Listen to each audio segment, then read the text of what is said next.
Hello everyone, welcome you all to my YouTube channel maths with Sagar. आज आपण 3 dimension geometry म्हणजेच line and plane चे questions बघणार आहोत. जर तुम्ही वेक्टर चॅप्टर बघितला नसेल, जो आपला लास्ट व्हिडिओ होता तो अगोदर बघा. तो व्हिडिओ बघितल्यानंतर तुम्हाला एक आयडिया येईल की वेक्टर्स कसे असतात, परपेंडिक्युलर वेक्टर आपण कसे फाइंड आउट करतो, त्यांच्याविषयी आपल्याला काय माहिती आहे. तो व्हिडिओ बघितल्यानंतर तुम्ही हा व्हिडिओ बघितला, तुम्हाला आणखी जास्त वेक्टर्स मुळे हा लाईन अँड प्लेन चॅप्टर तुम्हाला व्यवस्थित समजेल.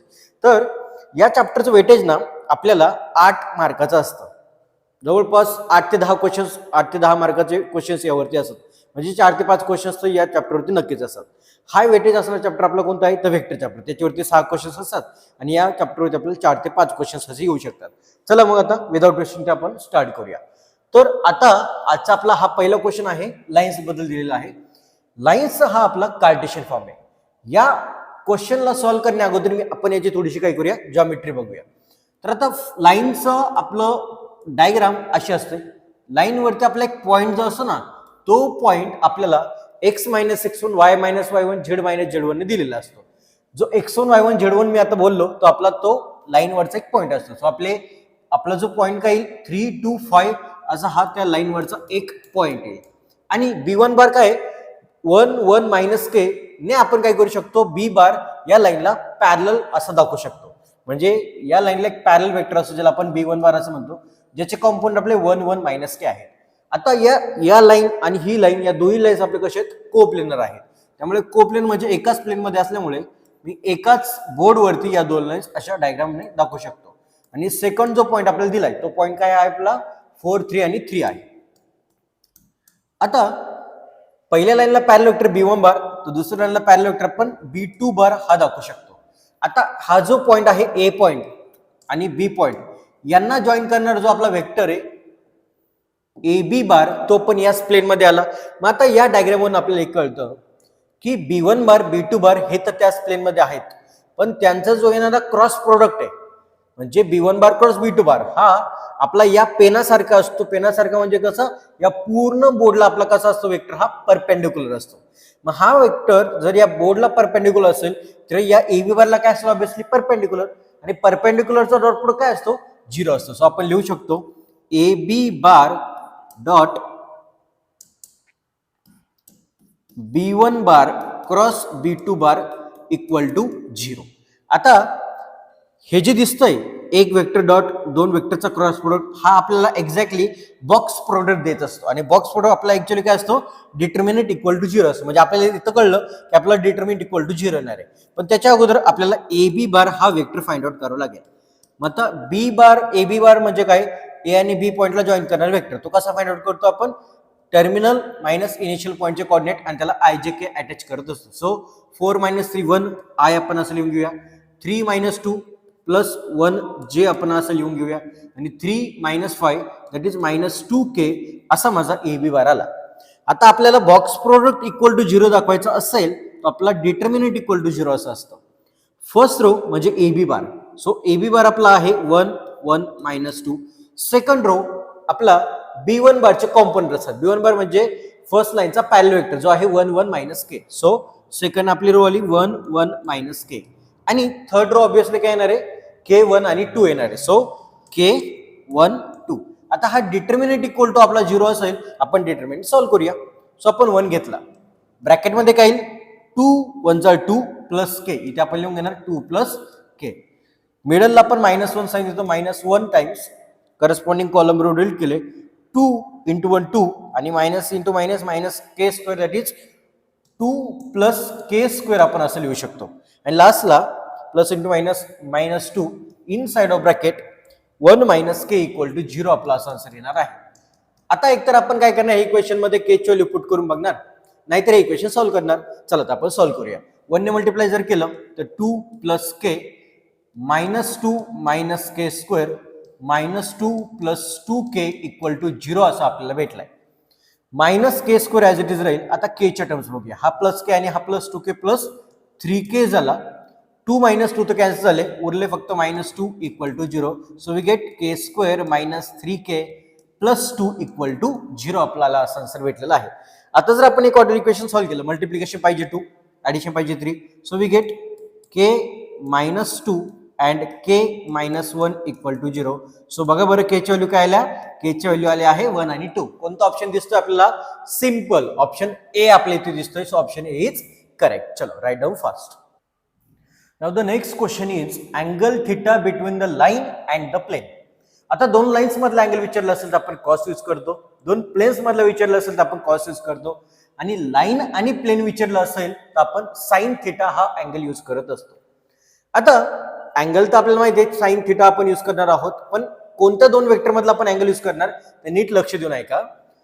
लाईन असेल तर लाईनचा जो आपला पॅरलल वेक्टरचे कॉम्पोनंट असेल कोणते 1 to 2 हा आपला बी बार झाला, आणि नॉर्मल वेक्टर नॉर्मल जो असतो आपला तो प्लेनचा असतो, तो आपला या एक्स वाय झेड चे कॉम्पोनंट असतात. मग आता आपण अगोदर लाईनचा पॅरलल वेक्टर बी बार लिहून घेऊया, जो आपला असेल I + 2j + 2k, आणि प्लेनचा परपेंडिक्युलर वेक्टर पण कसा फाइंड करतो, एक्स वाय झेड चे कॉम्पोनंट यूज करतो. So we get 2i - 1j + √λk. आपण असं n बार लिहू शकतो.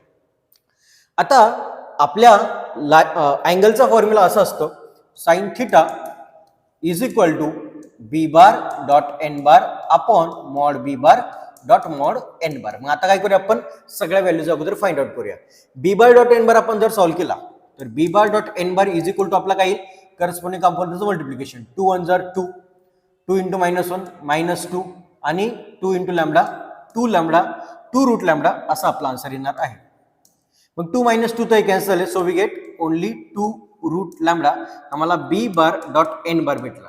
आता मॉड b बार आणि मॉड n बार पण आपल्याला फाइंड आउट करायचे. सो मॉड b बार = करस्पॉन्डिंग कॉम्पोनंटच्या स्क्वेअरची आपण ऍडिशन घेत असतो. i चा कॉम्पोनंट 1 म्हणजे 1 चा स्क्वेअर 1 आला, प्लस 2 चा स्क्वेअर 4 प्लस 2 चा स्क्वेअर 4 4 8 + 1 9 9 चा रूट आपल्याला 3 भेटलाय. आणि मॉड n बार म्हणजे √(स्क्वेअर ऑफ कॉम्पोनंट). 2 चा स्क्वेअर 4 -1 चा स्क्वेअर 1 √λ चा square lambda. So we get √5 + lambda. आता आपल्याला हा फॉर्म्युला यूज करायचा आहे. मग आता साइन थिटाचा आन्सर किंवा साइन थिटाची व्हॅल्यू आपल्याला काय दिलेली आहे 1/3. आता याला इक्वेशन 1 म्हणूया. साइन थिटाची व्हॅल्यू 1/3 दिल्यामुळे आपण तो डायरेक्टली 1/3 पुट करूया, = न्यूमरेटरला b बार डॉट n बार जो आपण ऑलरेडी कॅल्क्युलेट केलाय 2 √λ अपॉन डिनॉमिनेटरला काय आपलं mod b bar dot mod n bar म्हणजे या दोघांचं multiplication. So we get 3 times √5 + lambda असं आपण लिहून घेणार.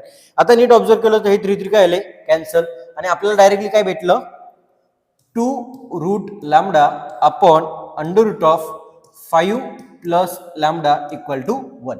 आता स्क्वेअरिंग ऑन बोथ साइड्स केलं तर हे स्क्वेअर रूट काय होतील आपले कॅन्सल होतील.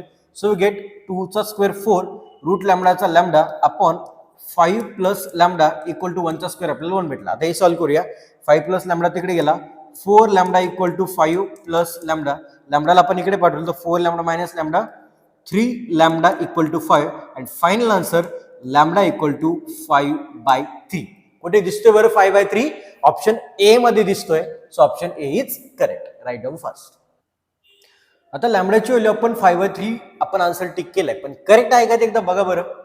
आपण लॅम्बडाची व्हॅल्यू 5/3 काढली. आता काय झालं माहितीये का, आपण एवढा मोठा क्वेश्चन सॉल्व्ह केला, हे काय सोबत सीईटीला होणार आहे. नीट ऐकून घ्या. आपण काय केलं, सगळं सॉल्व्ह केलं, लॅम्बडाची व्हॅल्यू आली, ऑप्शन दिसला, आपण लगेच क्लिक करून घेतलं, पण आपल्याला व्हॅल्यू कोणाची विचारली होती, लॅम्बडा +1 ची विचारली होती, त्यामुळे आपला हा ऑप्शन येणार नाही. आता आपल्याला आन्सर काय काढावं लागेल, आपल्याला लॅम्बडा +1 ची व्हॅल्यू काढावं लागेल. आता लॅम्बडाचा आन्सर तर आलेलाच आहे.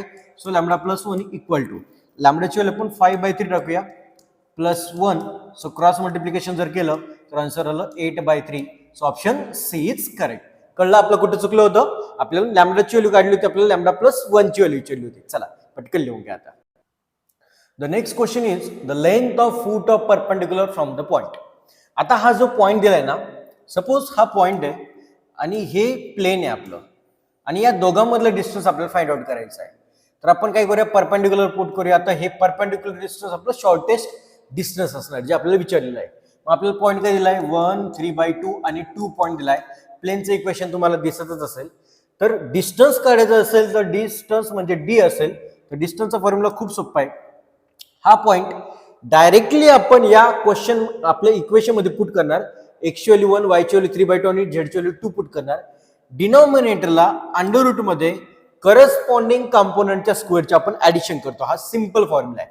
म्हणजे जर सपोज प्लेनचं equation ax plus by plus cz plus d equal to 0 असेल आणि दिलेला पॉइंट x1 y1 z1 असेल तर पॉइंट डायरेक्टली पुट करणार या इक्वेशन मध्ये तो झाला आपला numerator. So numerator can be written as ax1 plus by1 plus cz1 plus d. डिनॉमिनेटरला हे जे कॉम्पोनंट असतात ना एक्स वाय झेडचे त्यांच्या स्क्वेअरचे आपण ऍडिशन घेतो. So a square plus b square plus c square हा असतो आपला फॉर्म्युला. मग आता आपण काय करूया, हा फॉर्म्युला यूज करून डिस्टन्स फाइंड आउट करूया. So d is equal to the distance, आपण मॉड घेऊया रेशो. फर्स्ट काय करणार आपण, हा पॉइंट या इक्वेशन मध्ये पुट करणार. एक्सची व्हॅल्यू जर 1 टाकली तर 2 1 जार 2, वायची व्हॅल्यू जर आपण 3/2 टाकली तर वायची व्हॅल्यू 3/2 चा 2 2 गेट कॅन्सल, ओनली -3 न्यूमरेटरला भेटेल. झेडची व्हॅल्यू 2 टाकली तर 4 2 जार प्लस 8 आणि प्लस कोणी पुढे प्लस 17. अंडर रूट मध्ये डिनॉमिनेटरला एक्स वाय झेडच्या कॉम्पोनंटच्या स्क्वेअरचे ऍडिशन. 2 चा स्क्वेअर 4 मायनस 2 चा स्क्वेअर 4 प्लस 4 चा स्क्वेअर 16. आता हे आपण काय करूया, सॉल्व्ह करूया. So d is equal to mod of 2 - 3 -1 झाला, -1 प्लस 8 7, 7 प्लस 17 आपल्याला 24 भेटला. डिवाइडला 4 plus 4 8, 8 plus 6 under root of 16 plus 8 किती येतील रे, 16 प्लस 8 16 8 आपले 24 होतील. मग आता वरती 24 आहे, खाली अंडर रूट मध्ये 24 आहे 24. आपण याला डायरेक्टली काय लिहू शकतो, अंडर रूट ऑफ 24 असं लिहू शकतो. So distance is equal to, आपण याला 6 4 जर असं लिहून जर घेतलं रूट मध्ये 4 × 6 येईल. सो आन्सर आलं 2√6. बघा बरं कोणता ऑप्शन दिसतोय, ऑप्शन डी दिसतोय. So option D is correct. The next question is, in 3-dimensional space, the equation x² - 8x + 12 = 0 represents. क्वेश्चनचा आपल्याला काहीच अंदाज नाही, फक्त एवढं माहिती आहे का हे क्वाड्रॅटिक इक्वेशन आपण सॉल्व्ह करू शकतो. सो आपण क्वाड्रॅटिक इक्वेशन घेऊया, x² - 8x + 12 = 0. क्वेश्चन आपल्याला सॉल्व्ह करायचं असेल तर आपण 2 ब्रॅकेट्स = 0. x² आल्यामुळे कॉम्पोनंट कोणीच नाही, म्हणजे इथे x आला, इथे प्लस दिसतोय त्यामुळे इकडे मायनस इकडे मायनस. आता 2 नंबर शोधायचे ज्यांचं मल्टिप्लिकेशन 12 ऍडिशन 8 असतंय. ऑब्विसली 2 नंबर कोणते भेटले, 6 2 = 12 आणि 6 आणि प्लस 2 चे ऍडिशन 8. म्हणजे आपल्याला इकडे 6 इकडे 2 आपण लिहून घेणार. सो x च्या 2 व्हॅल्यू काय भेटला, x = 2 x = 6 आपल्याला असं भेटलं. आता यांचं म्हणणं काय की 3 डायमेन्शनल स्पेस मध्ये x = 2 आणि x = 6 हे नेमकं काय रिप्रेझेंट करतील. आता नीट समजून घ्या, आपण ज्यावेळेस 3 डायमेन्शनल स्पेस बघतो त्यावेळेस आपण सपोज या ऍक्सिसला x म्हणूया, इकडं y म्हणूया आणि इकडे जो गेला त्याला z ऍक्सिस असं म्हणूया. x = 2 हे जे आपण आता कन्सिडर करतोय म्हणजे x ऍक्सिस. जर आपल्या ज्यावेळेस 2 डायमेन्शनल जॉमेट्री बघतो ना त्यावेळेस x = 2 ची लाईन ही x ऍक्सिसच्या 2 मधून पास जाणारी व्हर्टिकल लाईन असते. आता ही लाईन आहे 3 डायमेन्शन मध्ये. आपण ज्यावेळेस x = 2 म्हणतो ना त्यावेळेस x ऍक्सिस जिथं कुठे 2 असेल त्याच्यातून आपलं जाणार एक आपलं काय असतं, एक्झॅक्टली प्लेन असतं. मग आता हे जे प्लेन आहे ते प्लेन y आणि z ऍक्सिसला कसं असेल बरं, ऍक्च्युली कसं दिसतंय, y ऍक्सिस इकडे z ऍक्सिस इकडे, म्हणजे ते कसं डायरेक्टली आपल्याला पॅरलल दिसतंय. म्हणजे x = 2 आणि x = 6 हे दोन्ही प्लेन असतील आणि ते y आणि z ऍक्सिसला कसे असतील, पॅरलल असतील. सो कोणतं ऑप्शन दिसतं आपल्याला बघा बरं, हे दोन तो प्लेन झाले which are parallel to y and z plane. So option C is correct. Now in this question we have given that if the line lies in the plane alpha x plus 3y minus z plus beta equal to 0, then the values of alpha and beta respectively. आता आपल्याला काय करायचं आहे, आपल्याला ना एक प्लेनचं equation दिलंय आणि त्या प्लेन मध्ये एक लाईन आहे असं आपल्याला सांगितलंय. लाईन बद्दल काय माहिती मग आपल्याला, लाईन वरचा एक पॉइंट असतो ज्याचे कोऑर्डिनेट्स आपण x1 y1 z1 ने घेतो. सो x1 आला 3, y1 आला -5, z1 आला -2 आणि याला पॅरलल जो वेक्टर असतो तो b बार असतो जो आपल्याला 2 -1 2 हे त्याचे कंपोनंट झाले. आणि या प्लेनचं इक्वेशन आपल्याला काय दिलंय, alpha x + 3y - z + beta = 0 दिलंय. प्लेनला आपला काय असतं, एक परपेंडिक्युलर वेक्टर असतो असा ज्याचे कॉम्पोनंट आपण xy z चे कॉम्पोनंट घेत असतो, ज्याचे आपण याचे परपेंडिक्युलर वेक्टरचे कॉम्पोनंट घेत असतो. So alpha I plus 3j minus K हा आपला कोणता वेक्टर झाला? परपेंडिक्युलर वेक्टर झाला. मग आता ही ज्योमेट्री यूज करून आपल्याला अल्फा आणि बीटाची व्हॅल्यू फाइंड आउट करायची.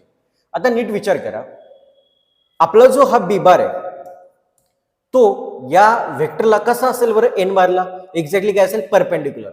म्हणजे बी बार आणि एन बार काय आपले परपेंडिक्युलर, सो त्यांचा डॉट प्रोडक्ट आपला काय डायरेक्टली 0 येणार आहे. आता बी बार अगोदर आपण लिहून घेऊया. आपला बी बार काय येईल? 2i मायनस जे प्लस 2k आला. एन बार आपला काय येईल? Alpha I plus 3j minus K असा येणार आहे. या दोघांचा डॉट प्रोडक्ट 0 असल्यामुळं डॉट प्रोडक्टचा फॉर्म्युला यूज करूया. 2 into alpha 2 alpha, 3 into minus 1 minus 3, 2 into minus 1 minus 2 equal to 0. So 2 alpha minus 5 equal to 0. 2 alpha minus 5 equal to 0 भेटला आणि अल्फाची value आपल्याला काय भेटली? 5/2 भेटली आहे. बघा बरं ऑप्शन मध्ये अल्फाची व्हॅल्यू 5/2 दिसते का? या दोघांमध्ये नाहीये, सो ऑप्शन बी आणि डी पैकी एक असू शकतो. आता अजून काय यूज करता येईल बघा आपल्याला? अजून काय यूज करता येतंय तर ही जी लाईन आहे ती या प्लेन मध्ये आहे. सो लाईन वरचा प्रत्येक पॉइंट हे प्लेनचे इक्वेशन काय करेल? सॅटिस्फाय करेल. म्हणजे हा जो पॉइंट आहे ना 3 - 5 - 2 हा पण या प्लेनचे इक्वेशन काय करेल? सॅटिस्फाय करेल. म्हणजे आता x ची व्हॅल्यू 3, y ची व्हॅल्यू -5 आणि z ची व्हॅल्यू -2 मी या प्लेनच्या इक्वेशन मध्ये टाकू शकतो. So we get alpha time x. आता x च्या ऐवजी आपण 3 पुट करणार plus 3y plus 3 times y च्या ऐवजी आपण -5 पुट करणार मायनस z आणि z ची व्हॅल्यू आपल्याकडे काय आहे? -2 आलेली आहे प्लस बीटा इक्वल टू 0. अल्फाची व्हॅल्यू आपली ऑलरेडी 5/2 आली, पण ते आपण नंतर पुट करूया. अगोदर एवढं सॉल्व्ह करून घेऊया. So we get 3 alpha -15 plus 2 plus beta equal to 0. -15 plus 2 -13 भेटला. -13 तिकडे गेला की आपला +13 मिळेल. So we get 3 alpha plus beta equal to 13. आता अल्फाची व्हॅल्यू जर 5/2 पुट केली आपण तर 3 × 5/2 आपल्याला 15/2 plus beta is equal to आपल्याला 13 भेटेल. So we get beta is equal to 13 - 15/2 आणि क्रॉस मल्टिप्लिकेशन जर केलं तर 13 2 जर 26 - 15 आपल्याला 26 - 15 11/2 भेटला. सो अल्फाची व्हॅल्यू 11/2 आली. बघा बरं कोणता ऑप्शन दिसतोय? 5/2 आणि 11/2. So option D is correct. Option D आपला आलेला आहे. The angle between the lines. आता दोन लाईन्सचे आपल्याला कार्टेशियन इक्वेशन दिलेलं आहे, तर आपण त्याचा स्टँडर्ड फॉर्म मध्ये याला कन्वर्ट करूया. आता 3x = 2y = -z जर असेल, प्रत्येक आपण डिवाइडला जर 6 केला म्हणजे 3 आणि 2 चा एलसीएम ने जर आपण डिवाइड केला तर आपल्याला फक्त x y z आपल्याला न्यूमरेटर भेटेल. So we get 3x/6 which is nothing but x/2 is equal to 2y/6 we get y/3 is equal to z ला 6 ने मल्टिप्लाय केलं तर z/ निगेटिव्ह आपण डिनॉमिनेटरला देऊया -6. हा जो वेक्टर ना हे जे कॉम्पोनंट आहे 2 3 -6 हे आपले त्या पॅरलल वेक्टरचे कॉम्पोनंट असतात. सो बी बार आपण लिहू शकतो 2y + 3j - 6k. सिमिलरली आपण सेकंड लाईनला पण हेच यूज करूया.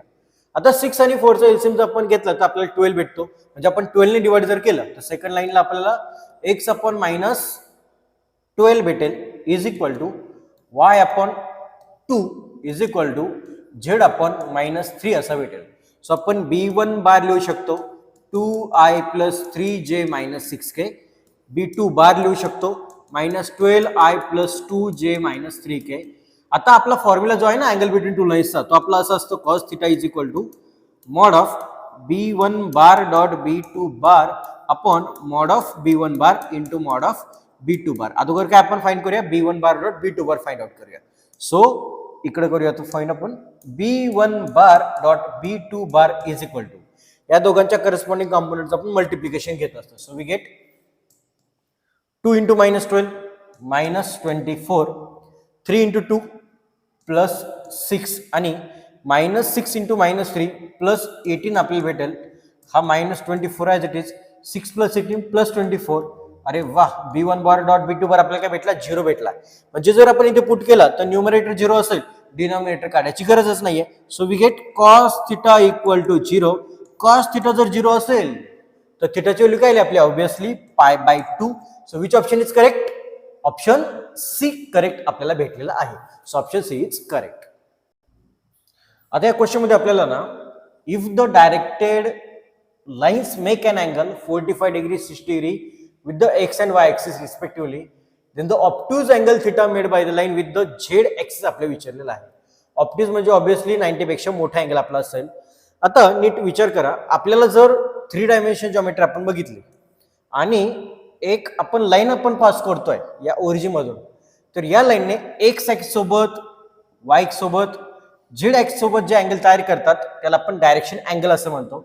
जे अँगल आपल्याला दिलेले आहेत, मग आता आपण एक्स ऍक्सिस सोबत केलेल्या अँगलला अल्फा म्हणतो, वाय ऍक्सिस सोबत केलेल्या अँगलला बीटा आणि झेड ऍक्सिस सोबत अँगल केलेला गॅमा असं म्हणत असतो. सो अल्फा आपला 45 डिग्री दिलेला आहे, बीटा आपल्याला 60 डिग्री दिलेला आहे आणि विथ द झेड ऍक्सिस म्हणजे आपल्याला गॅमा विचारलेला आहे.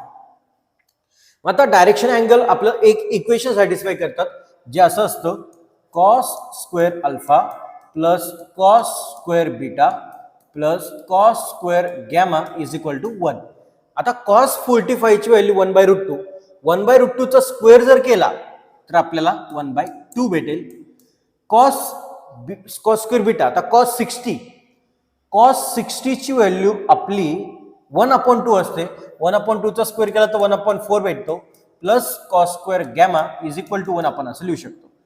दोघांचा बेस जर आपण 4 केला, कसा 2 ने मल्टिप्लाय डिवाइड जर केलं तर 2 1 जार 2, 2 2 जार 4 म्हणजे दोघांचा बेस 4 आला, 2 + 1 3 झाला. So we get 3/4 plus cos square gamma is equal to 1. Cos square gamma आपल्याला 1 - 3/4 असं भेटेल. Cos square gamma is equal to 4 - 3,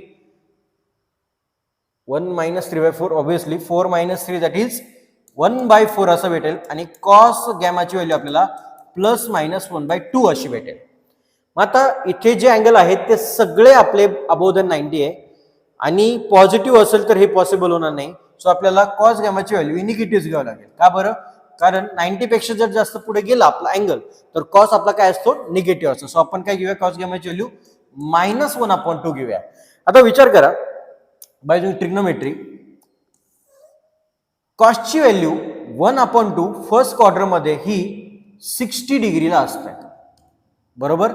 30 डिग्रीला cos √3/2 असतो आणि 60 डिग्रीला कॉस 1/2 असतो. त्याला आपल्याला घेऊन जायचं या क्वाड्रंट मध्ये. या क्वाड्रंट मध्ये आपण कसं जातो? 180 मायनस. सो 180 मायनस किती degree? 180 minus 60 degree that is 120 degree भेटला. So gamma is equal to आपल्याला 120 डिग्री असा भेटलेला आहे. सो ऑप्शन बी करेक्ट आपल्याला भेटलेला आहे. तर आता तुम्ही बघितलं असेल तर आपण खूप क्वेश्चन आता या व्हिडिओमध्ये सॉल्व्ह केलेले आहेत. भरपूर क्वेश्चन बघितले असतील तर अजून मी तुम्हाला पाहिजे असेल तर अजून एक क्वेश्चन घेऊन येऊ शकतो, पण आपल्याला बाकीचे पण चॅप्टर बघायचे आहेत. तर आपण हा व्हिडिओ इथे स्टॉप करूया. तुम्हाला हा व्हिडिओ आवडल्यास नक्कीच लाईक, शेअर आणि सबस्क्राईब करा. आपल्या मित्रांना हा व्हिडिओ नक्कीच पाठवा. चला आपण थांबूया. थँक्यू.